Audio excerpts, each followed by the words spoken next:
Criada em 2002, a ANTAQ é responsável por fiscalizar e regulamentar o setor de portos e transporte aquaviário no Brasil. Eu sou Marla Sabino e esse é o Poder 360 Entrevista com o diretor-geral da agência reguladora, Mário Povia.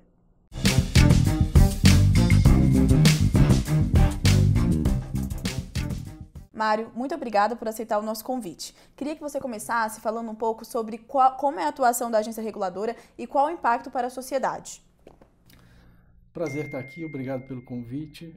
Bom, a ANTAQ tem atuação, como você já colocou, dentro da atividade portuária e no transporte aquaviário como um todo. O transporte aquaviário envolve tanto a movimentação, o transporte nas hidrovias brasileiras, ou seja, na navegação interior, quanto a navegação de cabotagem, de longo curso, de apoio portuário e de apoio marítimo na costa brasileira. Bom, a percepção da sociedade com relação à agência, ela é muito capilarizada, né? Quando a gente fala em movimentação portuária, nós estamos falando de praticamente 90 e tantos por cento dos produtos que o Brasil comercializa com o exterior, né? Seja na importação de produtos, seja na exportação, na sua grande maioria, de commodities que o Brasil transaciona com o exterior.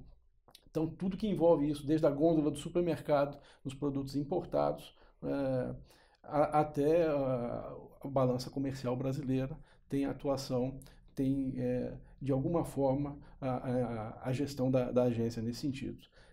Já, por outro lado, noutra vertente, na navegação interior, de passageiros, por exemplo, na região norte, né? Lá temos poucas estradas, né? As estradas são água, né?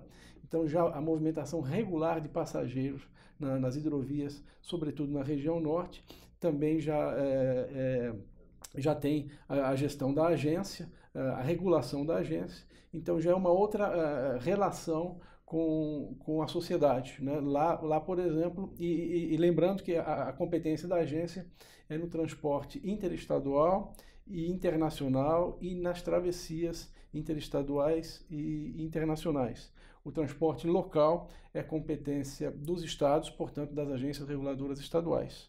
Não há prejuízo de que a ANTAQ estabeleça convênio com essas agências, mas é importante que fique claro que a nossa competência é a partir do transporte interestadual. Então, desta forma, a agência tem uma grande capilaridade, a produção de hidrocarbonetos. Então, quando a gente fala das outorgas na navegação de apoio marítimo, por exemplo, aquilo envolve toda a gama de embarcações, seja desde alívio das plataformas, ou seja, levar o petróleo bruto produzido até uma embarcação que vai ao longo curso, ou até um terminal portuário que vai fazer a armazenagem para o despacho no longo curso, até a própria distribuição de derivados de petróleo, a própria questão de apoio portuário mesmo, com rebocadores, né, com serviço de praticagem, dando suporte aos navios que vão demandar os portos brasileiros. Então a capilaridade é bastante grande, né, seja na questão dos produtos, dos serviços e dos serviços, vamos dizer, acessórios para viabilizar toda a questão do transporte aquaviário. A greve dos caminhoneiros, em maio de 2018, jogou luz sobre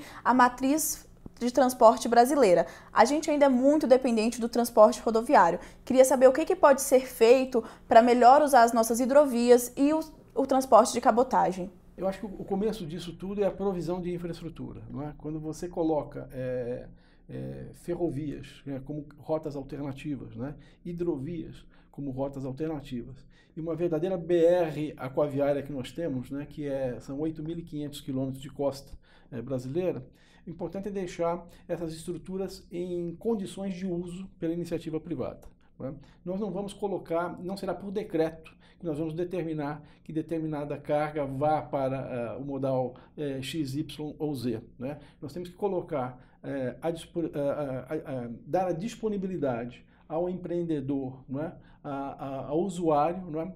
Essas matrizes de transporte com eficiência para que ele faça uso delas. Evidentemente, se você pegar o Plano Nacional de Logística e Transportes, já lá na versão de 2008, ele falava assim, que havia uma grande concentração no modal rodoviário, que essa matriz tinha que se espraiar para outros modais, notadamente ferrovia e no aquaviário, não é? Em que pese nós não termos chegado, ou não chegaremos em 2022, que eu acho que era o horizonte daquele plano, nos níveis de espraiamento necessário, eu acho que a gente está num caminho bastante bom, né? Nós continuamos aí a ter terminais multimodais, né? Nós começamos a trabalhar melhor a utilização de hidrovias na navegação de cabotagem, né? E parece que estamos acertando a mão aí numa regulação para as ferrovias também. Então, eu acho que a gente está num caminho bom, quer dizer, está traçado um horizonte bastante interessante de mudança, e me parece que essa greve que ocorreu no ano passado, ela colocou uma luz sobre o tema, né? E aí, se não for no amor, vai na dor, né? Quer dizer, foi na necessidade mesmo. Os números da cabotagem nós devemos divulgar na próxima semana, vão crescer provavelmente a 2 dígitos, como já vem crescendo nos anos anteriores, né? Mas aí é todo um tempo de resposta, né? A logística estruturada, ela demanda, vamos dizer, um planejamento, né? Então há todo um tempo, né, de se adaptar às novas circunstâncias, né? O próprio custo do frete, a partir da greve, né, com o tabelamento, que aumentou bastante, também colocou as empresas no nível de fazer contas, né? Então eu acho que todos esses fatores foram importantes para se abrir um pouco, tirar da zona de conforto, vamos dizer, quem estava fazendo uso do modal rodoviário há anos, né? E acho que é muito positivo isso, a iniciativa privada começar a estudar outras opções de transporte. O senhor acha que a greve, a paralisação dos caminhoneiros, também a tabela do frete depois incentivaram o uso maior da cabotagem? Teve um aumento na procura no ano passado? Não tenho a menor dúvida.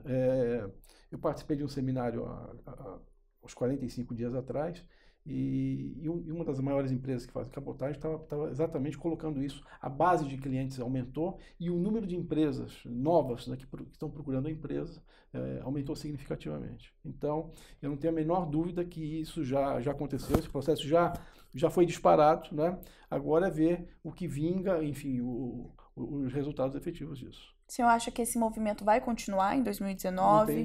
Não tenho dúvida. Vai continuar assim, porque o que ocorre hoje? As margens das empresas, as margens de lucro estão bastante comprimidas. Nós temos aí um ambiente de competição, né? Bem instalado, né? Então não se pode dar o luxo hoje de se carregar muito custos logísticos. Eu acho que está todo mundo fazendo conta. As empresas foram compelidas a buscar alternativas, né? E então eu vejo isso como um movimento bastante positivo. Agora, evidentemente, que cada um de nós tem as suas obrigações a fazer, né? Nós temos, do lado do governo, do lado da agência reguladora, que criar condições, prover infraestrutura para que nós tenhamos espaço nos portos para movimentar esse incremento de carga na cabotagem, né? Nós temos que ter celeridade para competir com o modal rodoviário, que trabalha bastante bem no porta a porta, né? Então nós temos que oferecer soluções logísticas competitivas e compatíveis com os níveis de qualidade que os outros modais oferecem. E quais são essas medidas necessárias? E o que tem sido feito pela agência reguladora e também pelo governo para incentivar? Eu acho que a provisão de infraestrutura, né? Quando a partir de 2013 você fala, olha, estão livres para construírem terminais privados as empresas, independentemente de terem ou não cargas próprias, né? Quando você coloca um programa de licitação de arrendamentos portuários bastante ambicioso para ocupar áreas portuárias ociosas, quando você trabalha com prorrogações antecipadas de contratos de arrendamento em vigor, que permite a expansão dessas áreas, a oferta de produtos, de serviços com melhor qualidade, né? Com equipamentos mais modernos, né? Quer dizer, você melhora o nível de qualidade, aumenta a base da oferta, né? Tudo isso vai em prol da competitividade do setor. Estamos falando aqui de duplicação de rodovias que acessam os portos, estamos falando de dragagens mais eficientes, estamos falando de dar competitividade para um setor complexo, que é o setor portuário, que é o setor aquaviário. Nós temos 2 leilões portuários agendados para esse ano, um em março e outro no começo de abril. Queria saber qual é a expectativa da agência reguladora para essa disputa. Esses terminais são todos de líquidos, né, derivado de petróleo e derivados de petróleo. Temos áreas em Miramar, em Belém, temos áreas no Porto de Cabedelo, uma área em Vitória. Começamos por líquidos porque já numa conversa com a Agência Nacional de Petróleo, né, a ANP, havia uma preocupação muito grande da nova estratégia de distribuição de derivados de petróleo a partir de uma nova Petrobras, né? Então, sobretudo na região norte, né? Quer dizer, a ideia era o setor de combustíveis ele é muito sensível ao crescimento econômico, né? Então, se nós virarmos aí PIBs positivos, aí 3 ou 4 PIBs positivos, havia um risco aí de um colapso grande. A ideia, então, é aumentarmos tancagem, aumentarmos eficiência nos terminais de líquidos nos portos organizados. Então, esse programa de licitação ele vem a permitir, primeiro, algumas áreas greenfields, ou seja, áreas que hoje estão ociosas nos portos, passem a ficar operacionais e que alguns contratos que estão vencendo ou estão vencidos, né, possam receber novos investimentos. Ninguém investe num contrato que está precário ou já em vias de se encerrar. Então, a ideia é exatamente repotencializar esses terminais para essa oferta. No ano passado, vários leilões portuários deram vazio. Queria saber o que a agência fez, quais foram as medidas implementadas para evitar que isso aconteça novamente nesse ano. Bom, nós estamos refazendo os estudos. Nós temos que entender um pouco, cada caso é um caso, não é? Os terminais greenfields dentro de portos organizados, eles requerem um nível de investimento grande, não é? E essa área ela não fica com a empresa. No final do contrato, ela devolve essa área à União, não é? E, portanto, é uma espécie de locação, é um arrendamento portuário. Diferente de um terminal de uso privado, que você constrói e aquele é um ativo que você terá para o resto da vida, né? Então, esse modelo de exploração dentro do porto público ele tem que ser competitivo, tem que ser tão viável quanto os terminais privados. Nós conseguimos um avanço grande na legislação dos terminais privados a partir da edição do Decreto 9048, agora em 2017, no sentido de desburocratizar, né, e de viabilizar investimentos. A legislação portuária, a legislação de dentro do porto organizado, de exploração dentro do porto organizado, ela é muito mais densa. Nós queremos evoluir também aí para desburocratizar, para melhorar isso. É um processo um pouco mais complexo. Seguramente nós vamos evoluir para dar mais atratividade para quem busca áreas portuárias. Mas vamos combinar que o ano de 2017 foi um ano difícil, né? Era um final de governo. Nós tivemos no setor portuário também um problema de insegurança jurídica com o próprio Decreto 9048, que esteve aí, infelizmente, nas páginas policiais. Eu acompanhei a edição do decreto, eu participei de pelo menos uma dúzia de reuniões prévias à edição do decreto. Foi discutido muito republicanamente, não é? Mas houve aí um episódio que não tinha a ver com o setor portuário, que acabou contaminando aí a discussão e inclusive a rigidez do decreto 9048. Repito, um decreto bastante bom, bastante importante para o setor. Acho que isso está pacificado. A Polícia Federal concluiu um relatório dizendo que não houve nada vinculado à edição do decreto, né? Vida que segue. Nós vamos então aí continuar metabolizando o nosso processo com base nos avanços do decreto. Então, mas a gente tem que constatar que houve uma insegurança jurídica por conta de todo esse ambiente no ano passado. Nós tivemos algumas áreas que deram vazias em Paranaguá, estamos reestudando essas áreas e ajustando o WACC, que é o custo ponderado de capital, que é o retorno que o investidor tem no capital investido, para níveis mais competitivos. Estamos também tirando um pouco de garantias, que é aquilo que eu disse na legislação portuária, um pouco mais denso, né, para exatamente tentar viabilizar aí o maior número de empresas. O senhor tocou no assunto do decreto dos portos. Essa pauta pode voltar no STF em relação ao ex-presidente Michel Temer. Caso esse assunto volte e tenha novos desdobramentos, como isso pode afetar o setor portuário novamente? A questão do decreto dos portos é que se falava do decreto dos portos, se remetia a fatos de 1998, né? Do Porto de Santos, coisas muito antigas, né? Então, nada tinha a ver com o decreto dos portos na edição de 2017, né? Eram questões portuárias, né? Que ainda não estavam esclarecidas, mas antigas, né? Então, eu não acredito que, mesmo que isso volte à discussão no âmbito de inquéritos, ou enfim, de ações, né, na justiça, eu não acredito que essa questão do decreto seja envolvida do ponto de vista administrativo, do ponto de vista de se levar a efeito as suas medidas. Talvez um pequeno ajuste com relação à aplicação do decreto no prazo dos contratos, o decreto prevê horizonte contratuais de até 70 anos, né? E me parece que o Tribunal de Contas fez alguma ressalva quanto a aproveitar esse prazo para os contratos em andamento. Talvez um novo decreto apenas regulamentando isso, né? Se é possível ou não é possível isso, eu acho que isso seria suficiente para esclarecer a questão. A ANTAC vai discutir essa edição de um novo decreto com o governo, com o Ministério da Infraestrutura? Então, a ANTAC é um órgão de Estado, né? O Ministério deve se ocupar dessa função. Se chamar a ANTAC para opinar, para contribuir, será um prazer, mas essa é uma atribuição do Ministério da Infraestrutura. Além dessa opinião e dessa decisão sobre o decreto dos portos, no ano passado, o Tribunal de Contas da União proibiu a ANTAC de fazer novas prorrogações antecipadas de contratos de arrendamentos portuários. Queria saber como isso afeta o setor, já que tinham processos em andamentos e pedidos travados na agência, e o que vai ser feito em relação a isso, o que vocês estão esperando?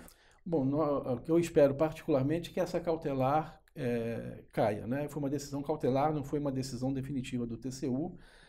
Nós estamos trabalhando muito fortemente junto ao Tribunal de Contas, prestando informações das prorrogações antecipadas. Aquele monitoramento que foi realizado teve a instrução bastante prejudicada, porque a fotografia era de junho do ano passado, né? E houve muitos eventos, né, no segundo semestre do ano passado, eventos de investimento, de licenciamentos ambientais obtidos, de empresas contratando as obras para as prorrogações antecipadas, né? Então, a fotografia de dezembro é muito diferente da de junho e que nós levamos ao TCU no âmbito de um recurso que foi interposto. Foram essas informações novas, né? O que se pretende é dizer à Corte de Contas, não está havendo inadimplemento das prorrogações antecipadas. Sim, a ANTAC vem acompanhando sistematicamente o processo. São 2 fiscalizações anuais, ou seja, uma fiscalização a cada semestre. Os relatórios estão todos atualizados e nós passamos uma outra fotografia ao TCU de como estão as prorrogações antecipadas. Também houve uma resposta, e até reputo que a ANTAC se equivocou ao informar o TCU, porque havia um escalonamento desses investimentos, né? Esses investimentos eles não são feitos de uma forma só. Então, às vezes, há fases, né, desse investimento e o termo aditivo prevê investimentos de tal monta, mas às vezes não ficava claro como está o cronograma físico-financeiro desses investimentos. Então a foto de junho era uma foto ruim, a foto de dezembro era uma foto muito melhor, e nós estamos dizendo o seguinte, olha, parte daqueles investimentos, né, já foram realizados, né, parte deles não estão atrasadas, estão dentro do prazo e vão ser feitos realmente no próximo ano e meio, né? Então nós estamos esclarecendo ao TCU o que foi pactuado. Há sim um ou outro contrato com pedido de reperfilamento desses investimentos. O decreto 9048 também prevê essa possibilidade, desde que evidentemente aprovada pelo Ministério, pelo Poder Concedente. E na medida que isso vai sendo apreciado, passa a ter um novo, se aprovado, evidentemente, isso passa a ter um novo cronograma físico-financeiro. Isso tem que ter uma análise bastante criteriosa. Por quê? Porque o que dispara a possibilidade da prorrogação antecipada são investimentos no curto prazo que não se amortizam na primeira etapa contratual. Isso tem que ser respeitado, isso é cláusula pétrea, não é? O excedente disso, de investimento, porque como nós estamos falando de contratos de 50 anos, né, você tem que prever, e como a única prorrogação possível, era essa a regra antes do decreto, 9048, você tinha que prever já até o final do contrato um horizonte de investimentos. É nesses investimentos, vamos dizer, residuais ou posteriores ao investimento necessário no curto prazo, que se estabelece aí um reperfilamento possível. Isso que está sob análise no Poder Concedente, isso talvez seja deferido e tem que ficar muito claro ao TCU como foi feita essa análise. Essa missão, né, de passar as informações cirúrgicas, detalhadas ao TCU, nós assumimos isso na Diretoria-Geral da ANTAC, né? Nós tivemos problemas na área que fazia essa interface com o TCU, um problema assim, nós estamos muito reativos e não proativos, e nós vamos ser proativos. Eu já estive com o presidente do TCU, José Múcio, já estive com o relator do processo, o ministro Walton, e nós vamos nos aproximar efetivamente da Corte de Contas para que esse monitoramento seja feito pela própria agência. O TCU apenas vai atestar que as coisas vão acontecendo. Nós não precisamos que o TCU faça esse monitoramento, acho que é obrigação nossa levar a informação ao TCU antes. O senhor acha que a decisão cautelar desse processo e essa atuação do TCU excedeu um pouco a competência do órgão de controle? Não, nesse caso não. Nesse caso, eu acho que o TCU... A decisão foi muito rigorosa, não é? Mas acho que dentro da competência do TCU, de um monitoramento. Eu quero fazer, de novo, a meia-culpa, né? Acho que as informações, a instrução processual não estava boa, não estava refletindo a realidade, mas em grande medida porque as nossas informações também foram incompletas, né? Então, eu não quero colocar isso na conta do TCU, absolutamente. E volto a dizer, nós vamos estabelecer uma nova relação com a Corte de Contas, né? Com relação a isso. Mas o monitoramento me parece que está dentro da prerrogativa da Corte de Contas. Entendi. O ano legislativo começa agora, nessa sexta-feira.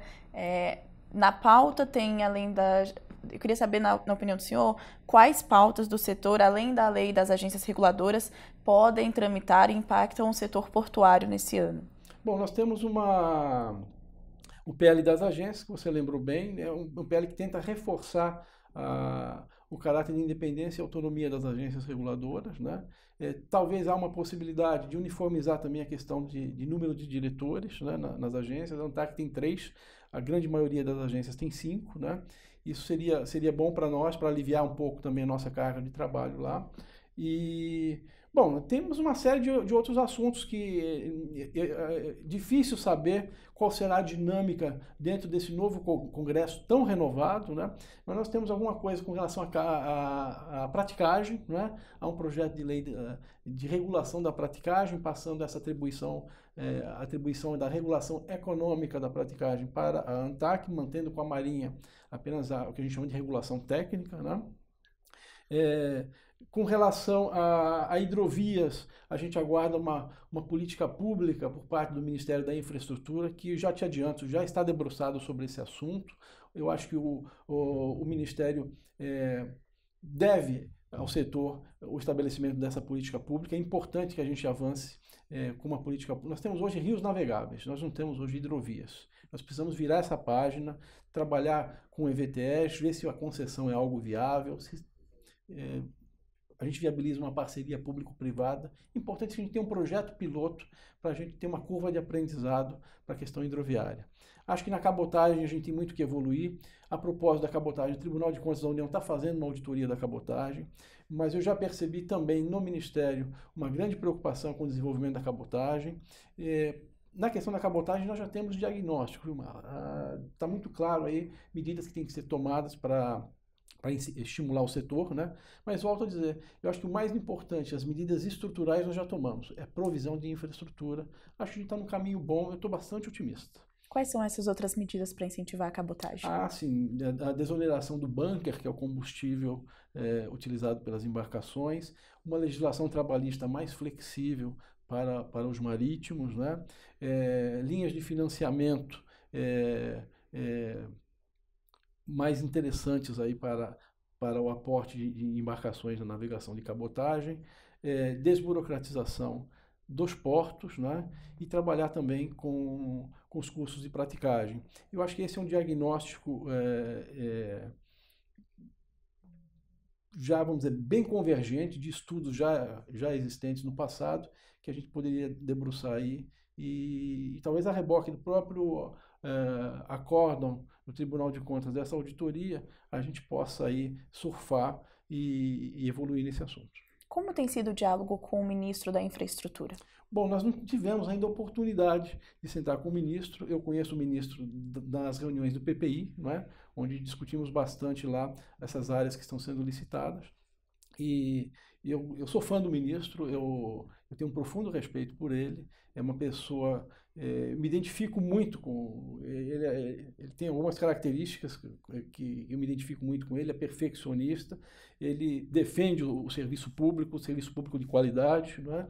Ele fica inconformado com as demoras no tempo de resposta no serviço público. São problemas que eu também tenho na agência e como cidadão e como gestor, comungo também que a gente tem que dar respostas mais mais rápidas, ainda que seja uma resposta negativa, nós temos que dizer não e por que o não, né? Ou por que do talvez, e o que, enfim. E eu vejo que essa angústia que ele tem, nós temos também. Então há um posicionamento bastante convergente do modo de agir, do modo de pensar, e eu acho que pela equipe que ele montou lá no Ministério, só tem camisa 10, gente muito boa, eu estou bastante otimista com o futuro aí do Ministério da Infraestrutura, tem bastante gol para marcar lá.